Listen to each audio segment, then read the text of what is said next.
Morning students. 10th physics optics பார்த்துட்டு இருக்கோம். Last கிளாஸோட வந்துட்டு லெசன் முடிஞ்சதுன்னு சொல்லியிருந்தோம் இல்லையா? லாஸ்ட் கிளாஸ்ல என்ன பார்த்தோம்னா மைக்ரோஸ்கோப் பார்த்திருந்தோம். Simple microscope and compound microscope அதனுடைய ஸ்ட்ரக்சர் என்ன, அதனோட யூசஸ் என்ன அப்படின்னு பார்த்தோம். நெக்ஸ்ட் டெலஸ்கோப்ல வந்துட்டு டைப்ஸ் ஆஃப் டெலஸ்கோப்ஸ் பார்த்திருந்தோம். அதுக்கான எக்ஸாம்பிள் பார்த்து டெலஸ்கோப்போட அட்வான்டேஜஸ் டிஸ்அட்வான்டேஜஸ் பார்த்திருந்தோம் இல்லையா? சோ செகண்ட் லெசன் வந்து அதோட கம்ப்ளீட் ஆகுது. நெக்ஸ்ட் நம்ம பார்க்கக்கூடியது என்ன அப்படின்னு பாத்தீங்கன்னா ப்ராப்ளம் பார்க்கலாம். புக் பேக் क्वेश्चंसல இருக்கக்கூடியது. உங்க புக் எடுத்துக்கோங்க. பேஜ் நம்பர் 30ல 8th ரோம் எல்லாம் நியூமெரிக்கல் ப்ராப்ளம்ஸ் அப்படின்னு சொல்லிட்டு ரெண்டு சம் கொடுத்திருக்காங்க. சோ இந்த ரெண்டு சம் வந்து நம்ம வொர்க் அவுட் பண்ணலாம். இது மாடல்ல வருது, நீங்க எப்படி வேணாலும் போட்டுக்கலாம். சரியா? இந்த சம் எப்படின்னு மட்டும் பாருங்க. See the first problem. An object is placed at a distance 20 cm from a convex lens of focal length 10 cm. Find the image distance and the nature of the image. ஒரு convex லென்ஸுக்கு முன்னாடி அந்த 10 cm focal length distance இருக்கு. அதுக்கு பின்னாடி u வந்து எவ்வளவு இருக்குன்னு பாத்தீங்கன்னா ஆப்ஜெக்ட் டிஸ்டன்ஸ். u னா ஆப்ஜெக்ட் டிஸ்டன்ஸ், அது வந்து ஆப்டிக் சென்டர்ல இருந்து 20 cm டிஸ்டன்ஸ்ல இருக்கு. சரியா? தமிழ்ல சொல்லணும் அப்படின்னா ஒரு பொருளினுடைய தொலைவு வந்துட்டு 20 cm. என்ன லென்ஸ்னா குவி லென்ஸ்ல அதோட குவிய தொலைவு என்ன அப்படின்னு பாத்தீங்கன்னா 10 cm. சோ 10 cm குவிய தொலைவுல 20 cm தொலைவுல ஒரு பொருள் வைக்கப்படுகிறது குவி லென்ஸின் முன்னால் அப்படின்னா பிம்பம் உருவாகும் தொலைவு என்ன, அடுத்தது பிம்பத்தினுடைய நேச்சர் என்ன, தன்மை என்ன அப்படின்னு கேக்குறாங்க. சரியா? சோ அப்ப என்னன்னா கான்வெக்ஸ் லென்ஸ்னா நமக்கு என்ன இமேஜ் கிடைக்கும், ரியல் அண்ட் இன்வெர்ட்டட்னு பார்த்திருக்கோம். ஒரே ஒரு கண்டிஷன்ல மட்டும்தான் விர்ச்சுவல் இமேஜ் கிடைக்கும். அது எப்போன்னு பாத்தீங்கன்னா ஆப்ஜெக்ட் உடைய டிஸ்டன்ஸ் வந்து எப்படி இருக்கணும்னா f க்கு உள்ள வந்துடணும். ஃபோக்கஸ் உள்ள வரும் பொழுது மட்டும்தான் நமக்கு என்ன இமேஜ் கிடைக்கும், விர்ச்சுவல் இமேஜ் கிடைக்கும். மற்ற எல்லா கண்டிஷன்லயும் நமக்கு கான்வெக்ஸ் லென்ஸ்ல என்ன இமேஜ் தான் கிடைக்கும் அப்படின்னா ரியல் அண்ட் இன்வெர்ட்டட் மெய் தலைகீழான பிம்பம் தான் கிடைக்கும் அப்படின்னு பார்த்தோம். சோ அப்ப இந்த சம்ல பாருங்க u உடைய டிஸ்டன்ஸ் வந்து என்ன கொடுத்திருக்காங்கன்னு பாத்தீங்கன்னா 20 cm. நம்ம கார்ட்டீசியன் சைன் கன்வென்ஷன் படி நம்ம எப்பவுமே என்ன பண்ணணும் அப்படின்னா லெஃப்ட் சைடுல தான் ஆப்ஜெக்ட் வைக்கணும். அப்ப u ஓட வேல்யூ நம்ம எதுல தான் எடுத்துக்கணும் அப்படின்னா மைனஸ்ல தான் எடுத்துக்கணும். சரியா? அடுத்தது f இருக்கு ஃபோக்கல் லென்த், அதோட தொலைவு டிஸ்டன்ஸ் என்னன்னு பாத்தீங்கன்னா 10 cm. நம்ம என்ன ஃபைண்ட் பண்ணோம், image distance and nature of the image தான் நம்ம வந்துட்டு ஃபைண்ட் பண்ணோம். சரியா? அப்போ இது கான்வெக்ஸ் லென்ஸ், ஃபோக்கல் லென்த் வந்து 10 cm இருக்கு, ஆப்ஜெக்ட் உடைய டிஸ்டன்ஸ் வந்து 20 cm இருக்கு. இப்ப ஆப்ஜெக்ட் வந்து எங்க வந்துருச்சு, f க்கு பின்னாடி தான் இருக்கு. அப்ப f க்கு பின்னாடி இருக்கு அப்படின்னா நமக்கு கிடைக்கக்கூடிய இமேஜ் வந்து என்னவா தான் இருக்கும், ரியல் இமேஜ் தான் கிடைக்கும். எந்த சைடுல தான் கிடைக்கும் அப்படின்னா ரைட் சைடுல கிடைக்கும். அப்ப ரைட் சைடுல இருக்கக்கூடிய வேல்யூஸ் வந்து என்னவா இருக்கும், பிளஸ். சரியா? இப்போ நம்ம கண்டுபிடிக்கக்கூடிய v ஓட வேல்யூ வந்து எதுல தான் இருக்கும் அப்படின்னா பிளஸ்ல தான் இருக்கும். சரியா? சோ அப்ப இத வச்சு நம்ம கண்டுபிடிக்கக்கூடிய ஆன்சரையும் நம்ம கரெக்ட்டா தப்பா அப்படிங்கறது நம்ம தெரிஞ்சுக்கலாம். சரி, நம்ம என்ன ஃபார்முலா யூஸ் பண்ணலாம் அப்படின்னு பாத்தீங்கன்னா லென்ஸ் ஃபார்முலா பார்த்தோம். 1/f = 1/v - 1/u அப்படிங்கற ஃபார்முலா பார்த்திருக்கோம். ஞாபகம் இருக்கா? லென்ஸ் ஃபார்முலா ஃபோக்கல் லென்த்துக்கும் இமேஜ் டிஸ்டன்ஸ் ஆப்ஜெக்ட் டிஸ்டன்ஸ்க்கான ரிலேஷன் எக்ஸ்பிளைன் பண்ணக்கூடியதா வந்துட்டு lens formula 1/f = 1/v - 1/u அப்படிங்கிறது. இந்த இடத்துல நம்ம என்ன ஃபைண்ட் அவுட் பண்ண போறோம், v தான். ஏன்னா இமேஜ் உடைய டிஸ்டன்ஸும் இமேஜ் உடைய நேச்சர் தான் நமக்கு என்னன்னு தெரியணும். அப்ப நமக்கு என்ன டேர்ம் வேணும் அப்படின்னா v டேர்ம் தான் வேணும் இல்லையா? அப்ப எது வேணுமோ அது நம்ம அந்த பக்கமே வச்சுட்டு வேண்டாத தூக்கி எங்க போடலாம், அடுத்த பக்கம் போடலாம். ஈக்குவல் அந்த பக்கம் கொண்டு வந்துடலாமா? சோ அப்ப என்னவாகும் அப்படின்னு பாத்தீங்கன்னா 1/v இங்க இருக்கட்டும், இந்த 1/u இந்த பக்கம் போச்சுன்னா என்னவாயிடும், பிளஸ் ஆயிடுமா? சோ 1/f இந்த -1/u இந்த பக்கம் வந்ததுன்னா +1/u. ஆமாவா? சோ அப்ப வேல்யூ சப்ஸ்டிட்யூட் பண்ணிக்கோ. 1/f ஓட வேல்யூ எவ்வளவு சொல்லிருக்காங்க, 10. இந்த பிளஸ் அப்படியே போட்டுக்கோ. 1/u ஓட வேல்யூ வந்து என்னது, -20. ஆமாவா? u ஓட வேல்யூ வந்துட்டு -20.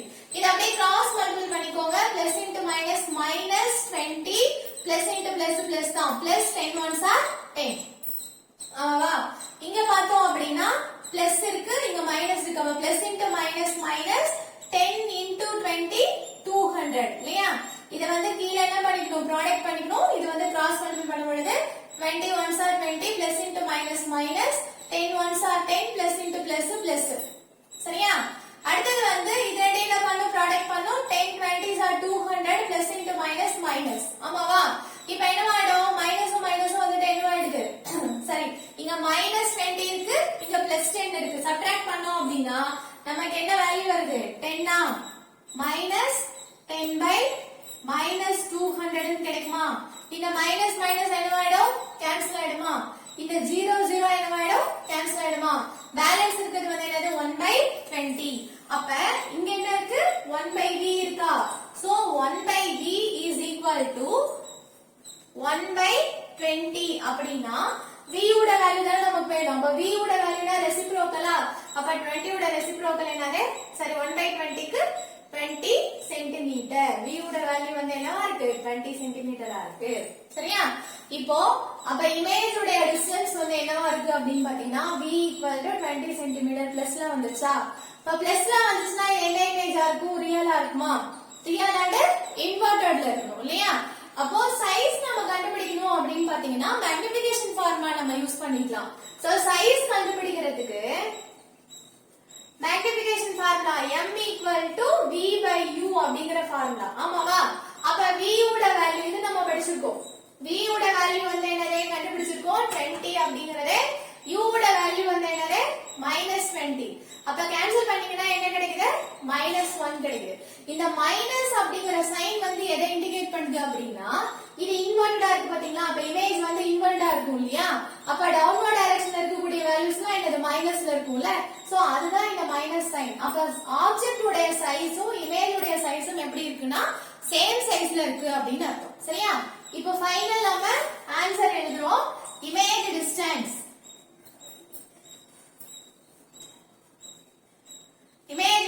v equal to 20 centimeter. அப்ப நேச்சர் என்னவா இருக்கு? நேச்சர் ஆஃப் தி இமேஜ் என்ன அப்படின்னு பாத்தீங்கன்னா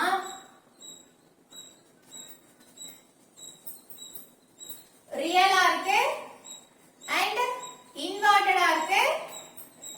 சைஸ் கேட்டாங்க அப்படின்னா நம்ம எழுதலாம் என்னது? Same size of the object. Same size of the object. நம்ம மேக்னிஃபிகேஷன் படிக்கும் போதே சொல்லிருப்போம் கிரேட்டர் than 1 இருந்துச்சுன்னா ஆப்ஜெக்ட் விட ஹையா இருக்கு, இமேஜ் உடைய சைஸ் வந்து அதிகமா இருக்கு அப்படின்னு அர்த்தம். அப்ப இது என்னது? ஈக்குவல் டு 1 இருக்கு இல்லையா? அப்ப ஆப்ஜெக்ட் உடைய சைஸும் இமேஜ் உடைய சைஸும் வந்துட்டு சேம். கிளியரா? சோ இதான் வந்து first sum. See the second sum. 8th Roman second sum பாருங்க. சேம் அதே மாதிரி தான். An object of height 3 cm is placed at 10 cm from a concave lens of focal length 15 cm. Find the size of the image என்னன்னு கேக்குறாங்க. இதுல நம்ம என்ன note பண்ணோம் அப்படின்னா கான்கேவ் லென்ஸ் சொல்லியாச்சு. சரியா? ஆப்ஜெக்ட் ஓட ஹைட் கொடுத்துட்டாங்க. ஆப்ஜெக்ட் எவ்வளவு டிஸ்டன்ஸ்ல வச்சிருக்காங்க அப்படின்னா 10 சென்டிமீட்டர்ல. அதோட ஃபோக்கல் லென்த் என்னவா இருக்கு அப்படின்னா 15 சென்டிமீட்டரா இருக்கு. சரியா? அப்படின்னா நம்ம என்ன கண்டுபிடிக்கணும்? Size of the image. நம்ம அதான் எழுதிருக்கோம். அப்ப u equal to என்னது? -10 centimetre. f equal to -15 centimetre. f நாம எதுல எடுத்துக்கிறோம் அப்படின்னா மைனஸ்ல. ஏன் மைனஸ்ல எடுக்கிறோம்னு பாத்தீங்கன்னா இங்க கொடுத்திருக்கக்கூடிய லென்ஸ் வந்து என்ன சொல்லிட்டாங்க? கான்கேவ் லென்ஸ்னு சொல்லிட்டாங்க இல்லையா? அப்ப கான்கேவ் லென்ஸ்ல நீ ஆப்ஜெக்ட்ட வந்து ஃபைனல் டிஸ்டன்ஸ்ல வச்சாலும் சரி இன்ஃபைனைட்ல வச்சாலும் சரி உனக்கு எங்கதான் இமேஜ் கிடைக்கும் அப்படின்னா சேம் சைடு ஆஃப் தி ஆப்ஜெக்ட்ல தான் உனக்கு இமேஜ் கிடைக்கும். அப்போ u வந்து மைனஸ்ல இருக்குன்னா v யும் மைனஸ்ல தான் இருக்கும், f யும் எப்படிதான் இருக்கும்? மைனஸ்ல தான் இருக்கும். சோ அதனால தான் நான் எடுத்துக்கக்கூடிய எல்லாமே எதுல எடுத்துக்கேன் அப்படின்னா மைனஸ்ல எடுத்துக்கேன். சரியா? ஆப்ஜெக்ட்டோட ஹைட் வந்து 3 சென்டிமீட்டர். இது வந்து அப்பர் டைரக்ஷன்ல தான் இருக்கு. சோ அப்ப அது வந்து எப்படிதான் இருக்கும் அப்படின்னா பிளஸ்ல தான் இருக்கும். சரியா? இப்போ நம்ம என்ன கண்டுபிடிக்கணும்? சேம் இமேஜ் உடைய சைஸ் என்னன்னு கண்டுபிடிக்கணும். நம்ம ஃபர்ஸ்ட் சம்ல பார்த்தோம் இல்லையா? அதே மாதிரி தான். So using the formula length formula, what is the length formula? 1/f equal to 1/v minus 1/u. நமக்கு என்ன வேணும்? v தான் வேணும். சோ இந்த டேர்ம் இங்கே வெச்சுக்கோ. இந்த மைனஸ் தூக்கி எங்க போடணும்? இந்த பக்கம் போடலாம். So 1/v is equal to 1/f. இந்த மைனஸ் இந்த பக்கம் வந்துச்சுனா 1/u அப்படினு வந்துரும். ஆமாவா? அடுத்து வேல்யூ சப்ஸ்டிட்யூட் பண்ணுங்க. 1/f ஓட வேல்யூ என்ன எடுத்துக்கிறோம்? -15 அப்படினு எடுக்கிறோம். இந்த பிளஸ் அப்படியே இருக்கு. இந்த 1/u ஓட வேல்யூ என்ன இருக்கு? -10 அப்படினு இருக்கு. ஆமாவா? இத அப்படியே கிராஸ் மல்டிபிள் பண்ணேன். 10 1s are வந்து என்னது 10. இங்க பிளஸ் மைனஸ் அப்ப என்ன வந்துரும்? மைனஸ் வரும். சேம் அதே plus into minus 115s are 15. ஆமாவா? நெக்ஸ்ட் கீழ வந்து ப்ராடக்ட் பண்ணுங்க. மைனஸ் இன்டு மைனஸ் வந்து என்ன ஆயிடுது? பிளஸ் ஆயிடுது. அப்ப 15 10s are என்னது? 150. Minus into minus plus. இது தெரியும் நினைக்கிறேன். Plus minus minus 10 1s are 10. 15 1s are 15 plus minus minus. கீழ வந்து என்ன பண்றோம்? ப்ராடக்ட் பண்றோம். 15 10s are 150. Minus into minus வந்து என்ன ஆயிடும்? பிளஸ் ஆயிடும். சோ இங்கேயும் மைனஸ் மைனஸ் தான். அப்ப மைனஸ் 10 minus 15 அப்படினா -25 divided by 150 plus 150. இத வந்து அப்படியே கேன்சல் பண்ணுங்க 5 டேபிள்ல கேன்சல் பண்ணலாம் 5 5s are 25 3 5s are 15 இந்த 0 அப்படியே இருக்கும் மறுபடியும் வந்து 5 டேபிள்ல 1 5s are 5 6 5s are 30 1/6 அப்ப 1/v equal to -1/6 அப்படினா v ஓட வேல்யூ என்னவா இருக்கு அதோட ரெசிப்ரோக்கல் -6 சென்டிமீட்டர் -6 சென்டிமீட்டர் அப்ப என்ன வந்துருச்சு நமக்கு v வந்து மைனஸ்ல வந்துருச்சு அப்ப மைனஸ்ல வந்துச்சுன்னா இந்த பக்கம் இருக்கும் இல்லையா லெஃப்ட் சைடுல அப்ப என்ன இமேஜா தான் இருக்கும் விர்ச்சுவல் இமேஜா தான் நமக்கு கிடைச்சிருக்கு சோ அப்போ இந்த நேச்சர் ஆஃப் தி இமேஜ் வந்து என்னன்னா விர்ச்சுவல் அண்ட் டைரக்டட் இமேஜ் ஆனா நம்ம என்ன கண்டுபிடிக்கணும் இப்போ சைஸ் ஆஃப் தி இமேஜ் கண்டுபிடிக்கணும் அதுக்கு என்ன கொடுத்துட்டாங்க ஹைட் ஆஃப் தி ஆப்ஜெக்ட் கொடுத்துட்டாங்க நம்ம மேக்னிஃபிகேஷன் ஃபார்முலா பார்த்திருப்போம் இப்ப size கண்டுபிடிச்சிக்கலாம் size of the image அதாவது h dash is equal to what அப்படி நம்ம வச்சுக்கணும் வைங்க இப்ப மேக்னிஃபிகேஷன் ஃபார்முலா என்ன அப்படினு பாத்தீங்கன்னா m equal to v by u is also equal to h dash by h அப்படிங்கற ஒரு ஃபார்முலா நம்ம பார்த்தோம் ஆமாவா அப்போ v ஓட வேல்யூ என்னவா இருக்கு நம்ம என்ன கண்டுபிடிச்சிருக்கோம் -6 ன்னு கண்டுபிடிச்சிருக்கோம் u ஓட வேல்யூ என்ன கண்டுபிடிச்சிருக்கோம் -10 அப்படினு கண்டுபிடிச்சிருக்கு இருக்கு already v equal to h dash தான் நம்ம என்ன பண்ணனும் கண்டுபிடிக்கணும் அப்ப h ஓட வேல்யூ என்ன கொடுத்திருக்காங்க 3 அப்படினு கொடுத்தாங்க ஆமாவா 3 ன்னு கொடுத்தாச்சு சோ இப்போ நம்ம என்ன பண்றோம் இத அப்படியே கிராஸ் மல்டிபிள் பண்ணிக்கோங்க இந்த மைனஸும் மைனஸும் கேன்சல் ஆயிடும் இத கிராஸ் பண்ண அப்படினா 6 3s are 18 is equal to 10 into h dash ன்னு வருமா 10 into h dash நமக்கு என்னதான் வேணும் h dash தான் வேணும் so h dash equal to இந்த 10 டிவைட்ல வருமா அப்ப 18 by 10 equal to 1.8 ன்னு கிடைக்கும் ஆமாவா அப்போ size of the image h dash வந்து எவ்வளவு அப்படினு பாத்தீங்கன்னா 1.8 சென்டிமீட்டர் சரியா சோ இப்போ நம்ம என்ன எழுதுறோம் சைஸ் ஆஃப் தி இமேஜ் வந்து h dash equal to 1.8 centimetre னு எழுதிறோம் நம்ம கொடுத்திருக்கிறது எல்லாமே எதுல தான் கொடுத்திருக்காங்க சென்டிமீட்டர்ல அப்ப ஹைட் நமக்கு எதுல வரும் அப்படினா சென்டிமீட்டர்ல இல்ல நம்ம முக்கியமா நம்ம என்ன எழுதணும் அப்படினு பாத்தீங்கன்னா மஸ்ட் இம்பார்ட்டன்ட் வந்து ஃபார்முலா எழுதணும் என்ன கேட்டிருக்காங்க அப்படிங்கற ஃபார்முலா வந்து நமக்கு பெஸ்ட் இதான் வந்து ஃபர்ஸ்ட் எழுதிக்கணும் நம்ம ஃபார்முலா அடுத்து வந்து என்ன குவாண்டிட்டி கேட்டிருக்காங்களோ அதோட யூனிட் எழுதணும் சரியா யூனிட் வந்து மஸ்ட் இம்பார்ட்டன்ட் சோ இந்த மாதிரி சம்ஸ்லாம் பாக்கும்போது நீங்க ஃபர்ஸ்ட் கான்வெக்ஸ் லென்ஸான்னு பாருங்க இல்ல கான்கேவ் லென்ஸான்னு பாருங்க அதுக்கு தகுந்த மாதிரி கான்வெக்ஸ் லென்ஸ்னா எப்போ நமக்கு ரியல் இமேஜ் கிடைக்கும் எப்போ விர்ச்சுவல் இமேஜ் கிடைக்கும் அப்படிங்கற டேர்ம் தெரிஞ்சு வச்சுக்கணும் கான்கேவ் லென்ஸா தான் நமக்கு பிரச்சனை இல்ல எப்பவுமே என்னதான் கிடைக்கும் விர்ச்சுவல் இமேஜஸ் தான் கிடைக்கும் சோ அப்ப விர்ச்சுவல் இமேஜ்னா நமக்கு மைனஸ்ல தான் வரும் சோ அந்த கான்செப்ட் தெரிஞ்சதுனாவே இந்த சம்லாம் நம்ம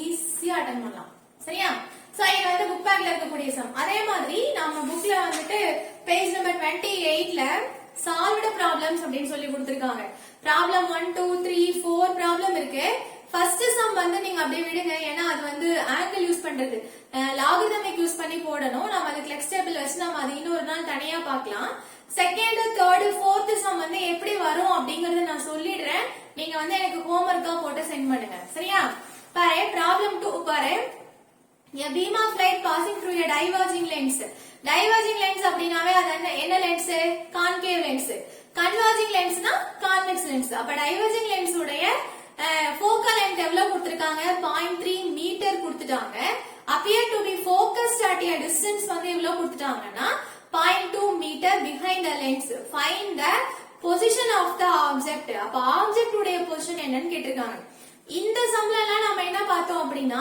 u ஓட வேல்யூ கொடுத்துட்டு v என்னன்னு கேட்டாங்க ஆனா இங்க வந்து என்ன சேம் v கொடுத்துட்டாங்க f கொடுத்துட்டாங்க நம்ம என்ன கண்டுபிடிக்கணும் u கண்டுபிடிக்கணும் அதே ஃபார்முலா தான் அப்ப f வந்து -0.3 மீட்டர் ஏன் மைனஸ்ல எடுத்திருக்காங்க அப்படின்னு பாத்தீங்கன்னா இது என்ன லென்ஸ் கான்கேவ் லென்ஸ் டைவர்ஜிங் லென்ஸ்னா என்ன லென்ஸ் கான்கேவ் லென்ஸ் அப்ப அது மைனஸ்ல எடுத்துக்கிறோம் அதே ஆப்ஜெக்ட் உடைய டிஸ்டன்ஸ் என்னவா இருக்கு சார் இமேஜ் உடைய டிஸ்டன்ஸ் என்னவா இருக்கு 0.2 மீட்டர் அப்ப நமக்கு என்ன இமேஜ் தான் கிடைக்கும் அப்படின்னு பார்த்தோம்னா விர்ச்சுவல் இமேஜ் தான் கிடைக்கும் அப்ப இதுவும் நம்ம எதுல தான் எடுத்துக்கணும் மைனஸ்ல தான் எடுத்துக்கணும் சோ இந்த கான்செப்ட் கிளியர் நினைக்கிறேன் அப்புறம் as usual இந்த சிம்பிளிஃபிகேஷன் தான் என்னது 1/f = 1/v - 1/u அப்போ நமக்கு என்ன வேணும் u தான் வேணும் அப்ப u டேர்ம் மட்டும் வெச்சுக்கோ v டேர்ம் ஆப்போசிட் சைடுல கொண்டு போய்டு அப்ப ஃபார்முலா என்னவா மாறுது 1/v - 1/u ஆ மாறுது அப்ப v ஓட வேல்யூ -0.2 அதே மாதிரி u ஓட வேல்யூ வந்துட்டு -0.3 அப்ப இதை கிராஸ் மல்டிபிள் பண்ணி கீழே ப்ராடக்ட் பண்ணி நம்ம சிம்பிளிஃபை பண்ணோம் அப்படின்னா நமக்கு ஆன்சர் வந்து என்ன கிடைக்குது அப்படின்னு பாத்தீங்கன்னா மைனஸ்ல தான் கிடைக்கணும். யூட வேல்யூ வந்துட்டு மைனஸ்ல வரணும். என்னது -0.6 மீட்டர். இந்த கான்செப்ட் புரிஞ்சிருக்கும்னு நினைக்கிறேன். ஒரு டைவர்ஜிங் லென்ஸுக்கு முன்னாடி ஃபோக்கல் லென்த் வந்து எப்படி இருக்குன்னா 0.3 மீட்டர்ல இருக்கு. உனக்கு இமேஜ் எங்க கிடைக்குது அப்படின்னா 0.2 மீட்டர்ல கிடைக்குது. அப்ப ஆப்ஜெக்ட நீங்க எங்க வைப்பீங்க அப்படின்னு கேக்குறாங்க. Find the position of the object. So அப்ப u என்ன அப்படின்னு நம்ம ஃபைண்ட் அவுட் பண்ணோம். சரியா? Same formula 1/f = 1/v - 1/u. அந்த ஃபார்முலால சப்ஸ்டிட்யூட் பண்ணனா உனக்கு ஆன்சர் கிடைச்சிரும். நீங்களா ஓனா வந்து ஒர்க் அவுட் பண்ணி பாருங்க. ஆன்சர் என்ன வருதுன்னு சொல்லுங்க. இன்னொன்னு என்ன அப்படின்னு பார்த்தனா இங்க வந்து மீட்டர்ல கொடுத்திருக்காங்க. சோ நீ ஆன்சரும் நீ எதுலதான் காட்டணும்? மீட்டர்ல. இந்த சம்லாம் பார்த்தோம் அப்படின்னா சென்டிமீட்டர்ல போட்டிருப்போம். ஏன்னா அவங்க எதுல வேல்யூஸ் கொடுத்திருக்காங்கன்னா சென்டிமீட்டர்ல. சோ நம்ம ஃபைனல் வேல்யூ எதுல கொடுத்துட்டோம்னா சென்டிமீட்டர்ல கொடுத்துட்டோம். ஆனா இங்க கொடுத்திருக்கிறது மீட்டர்ல இருக்குன்னா நம்ம யூனிட் வந்து எதுல சொல்லணும்? மீட்டர்ல சொல்லணும். சோ அது வந்து கேர்ஃபுல்லா பாரு. அடுத்து தேர்ட் ப்ராப்ளம் பாருங்க. A person with myopia can see objects placed at a distance of 4 meter. A person with myopia. மயோபியானா என்னது? Short sightedness. பக்கமா இருக்கிறது அவங்களுக்கு கிளியரா தெரியும். ஆனா லாங்ல இருக்கிறது கிளியரா தெரியாது. அப்போ என்ன பண்றாங்க? அவங்க பார்க்கக்கூடிய ஆப்ஜெக்ட் அப்ப ஸ்மால் டிஸ்டன்ஸ் எவ்வளவு எடுத்துட்டாங்க? 4 மீட்டர். அப்ப x = நம்ம என்ன எடுத்துக்கணும்? 4 மீட்டர்னு எடுத்துக்கணும். ஆனா அவங்க என்ன பண்ணணும்? லாங்ல இருக்கிறதையும் பார்க்கணும். எவ்வளவு டிஸ்டன்ஸ்ல இருக்குது? If he wants to see objects at a distance of 20 meter. அவங்க 20 மீட்டர் டிஸ்டன்ஸ்ல இருக்கக்கூடிய ஆப்ஜெக்ட்டையும் அவங்க என்ன பண்ணணும்? பார்க்கணும். அப்படின்னா அதோட ஃபோக்கல் லென்த் என்ன, பவர் ஆஃப் லென்ஸ் என்ன அப்படின்னு கேக்குறாங்க. இந்த இடத்துல நம்ம வந்து ரெண்டு ஃபார்முலா நம்ம யூஸ் பண்ணணும். சரியா? ஃபோக்கல் லென்த் என்ன, power of the concave lens என்ன அப்படின்னு கேக்குறாங்க. சிம்பிளா நம்ம வந்து மயோபியா ஃபோக்கல் லென்த்க்கு ஃபார்முலா படிச்சோம் இல்லையா? f = xy/x - y அப்படின்னு. xங்கிறது வந்து ஸ்மாலர் டிஸ்டன்ஸ், y அப்படிங்கிறது வந்து லாங்கர் டிஸ்டன்ஸ் அப்படின்னு நம்ம பார்த்தோம் இல்லையா? அப்ப x = 4 சென்டிமீட்டர் எடுத்துக்கோ, சாரி 4 மீட்டர்னு எடுத்துக்கோ. y = 20 மீட்டர்னு எடுத்துக்கோங்க. அப்ப focal length of correction lens என்ன ஃபார்முலா? f = xy/x - y. அப்ப x ஓட வேல்யூ y ஓட வேல்யூ சப்ஸ்டிட்யூட் பண்ணி ப்ராடக்ட் பண்ணிக்கோ. கீழ வந்து சப்ட்ராக்ட் பண்ணிக்கோ. ரெண்டையும் டிவைட் பண்ணனா உனக்கு என்ன கிடைக்கும்? f கிடைக்கும். அப்ப f கிடைச்சிச்சா? அப்ப ஃபோக்கல் லென்த் நம்ம கண்டுபிடிச்சிட்டோம். இன்னும் என்ன ஒன்னு கேக்குறாங்க? பவர் ஆஃப் லென்ஸ் கேக்குறாங்க. பவர் ஆஃப் லென்ஸ்க்கு ஃபார்முலா வந்து என்னது? Simple. p = 1/f. p = 1/f. அப்ப f ஓட வேல்யூ நீ மேல கண்டுபிடிச்சிருப்ப. அப்ப 1/f போட்ட அப்படின்னா உனக்கு பவர் என்ன அப்படின்னு தெரிஞ்சிரும். சரியா? ஈஸி தானே? கான்கேவ் லென்ஸ்னா பவர் எதுல வரணும்? மைனஸ்ல வரணும். இது ஏன் வந்து நான் உங்களை ஒர்க் அவுட் பண்ண சொல்றேன்னா நம்ம எல்லாத்தையுமே ஒர்க் அவுட் பண்ணிட்டோம்னா அதுல இருக்கக்கூடிய டிஃபிகல்டிஸ் என்ன அப்படின்னு உனக்கு தெரியாது. சரியா? சோ ப்ராப்ளம்ஸ் நம்ம நியூமெரிக்கல் ப்ராப்ளம் வந்து நீ ஒர்க் அவுட் பார்த்து நீ வந்துட்டு போட்டுக்கோ. இந்த சால்வ்டு ப்ராப்ளம் வந்துட்டு நீ ஆன்சர் வெரிஃபை பண்றதுக்கு உனக்கு ஈஸியா இருக்கும். பட் மெத்தட் வந்து கரெக்டா போட்டு இந்த ப்ராடக்ட் பண்றது, டிவைட் பண்றதுலாம் நீயா ஒர்க் அவுட் பண்ணுங்க. அப்பதான் உங்களுக்கு அந்த மைனஸ் சைன் எடுக்கிறது, அதுல வரக்கூடிய டிஃபிகல்டிஸ் எல்லாம் உங்களுக்கு வந்து தெரியும். சரியா? சோ அப்ப ப்ராப்ளம் 2ம் ப்ராப்ளம் 3ம் ஹோம்வொர்க் இல்ல நோட்ல போட்டு எனக்கு காட்டுங்க. நெக்ஸ்ட் வந்து என்னன்னா ஃபோர்த் ப்ராப்ளம் பாருங்க. சேம் அதே மாதிரி தான். இப்ப மயோபியா பார்த்த மாதிரியே hypermetropia. For a person with hypermetropia, if the near point has moved to 1.5 meter, calculate the focal length of the correction lens in order to make his eye normal. அப்போ அவங்களோட ஐ வந்து நார்மலா இருக்கக்கூடியது. ஹைப்பர்மெட்ரோபியானா லாங்ல இருக்கிறது கிளியரா தெரியும், பக்கமா இருக்கிறது கிளியரா தெரியாது இல்லையா? அப்ப ரெண்டுமே பார்க்கணும் அப்படின்னா அப்ப அவங்க என்ன ஃபோக்கல் லென்த் யூஸ் பண்ணும்? அப்ப f = dd/d - d ஃபார்முலா நம்ம பார்த்திருக்கோம்ல, அதேதான். அப்ப ஸ்மால் டி வந்து எவ்வளவு எடுத்துக்கிட்டாங்கன்னா 1.5 மீட்டர் எடுத்துக்கிட்டாங்க. ஏன்னா அவங்களுக்கு லாங்ல இருக்கிறது தெரியுது. அப்ப பக்கமா இருக்கிறது பார்க்கணும்ல. நமக்கு நியரஸ்ட் டிஸ்டன்ஸ் நம்ம சொல்லிருக்கோம் ஆல்ரெடி. நார்மல் ஐக்கு வந்து நியரஸ்ட் டிஸ்டன்ஸ் ஆஃப் ஹியூமன் ஐ வந்து என்னன்னா 25 சென்டிமீட்டர்னு சொல்லிருக்கோம். இங்க அவங்க கொடுத்திருக்கிறது மீட்டர்ல இருக்கிறதுனால 25 சென்டிமீட்டர் என்ன பண்ணிட்டாங்க அப்படின்னா மீட்டருக்கு கன்வெர்ட் பண்ணிட்டாங்க. அப்ப டிவைடட் பை 100 இல்லையா? அப்ப 25/100னா 0.25 மீட்டர். அப்ப அதுவும் மீட்டருக்கு வந்துருச்சா? சேம் ஈக்குவேஷன் என்னது? f = dd/d - d. d ஓட வேல்யூ ஸ்மால் d னா 1.5, கேபிட்டல் d னா 0.25. ரெண்டையும் ப்ராடக்ட் பண்ணு. அடுத்தது டிவைடட் பை 1.5 - 0.25. அப்படின்னா ரெண்டும் சப்ட்ராக்ட் பண்ணு. அப்ப ரெண்டையும் டிவைட் பண்ணீங்க அப்படின்னா உங்களுக்கு ஆன்சர் கிடைக்கும். இது நீங்க போட்டு அனுப்புறீங்க. டைரக்டா அப்படியே புக்கை பார்த்து எழுதக்கூடாது. அந்த ப்ராசஸ் போடு. நான் திரும்ப திரும்ப அதான் சொல்றேன். இந்த சம்ஸ்ல ஏதாவது டவுட் இருந்ததுன்னா கேளுங்க. சரியா? நமக்கு ஃபார்முலா தெரிஞ்சதுன்னா போதும். யூனிட் வந்து அந்த வேல்யூஸ்லாம் அவங்க சென்டிமீட்டர்ல கொடுத்திருந்தா சென்டிமீட்டர்னு எடுங்க, மீட்டர்னு கொடுத்திருந்தா மீட்டர்னு எடுங்க. இந்த 3 சம்மும் நமக்கு வந்து என்ன பேஜ் நம்பர் 28ல இருக்கக்கூடிய சால்வ்டு ப்ராப்ளம்ல 2, 3, 4 அந்த 3 क्वेश्चंसும் போட்டு பிளஸ் நியூமெரிக்கல் ப்ராப்ளம் 2 அந்த 5 क्वेश्चंसும் போட்டு எனக்கு காட்டுறீங்க. நான் நெக்ஸ்ட் கிளாஸ்ல செக் பண்ணுவேன். ஏதாவது டவுட் இருந்தா நீங்க கால் பண்ணுங்க. Thank you students.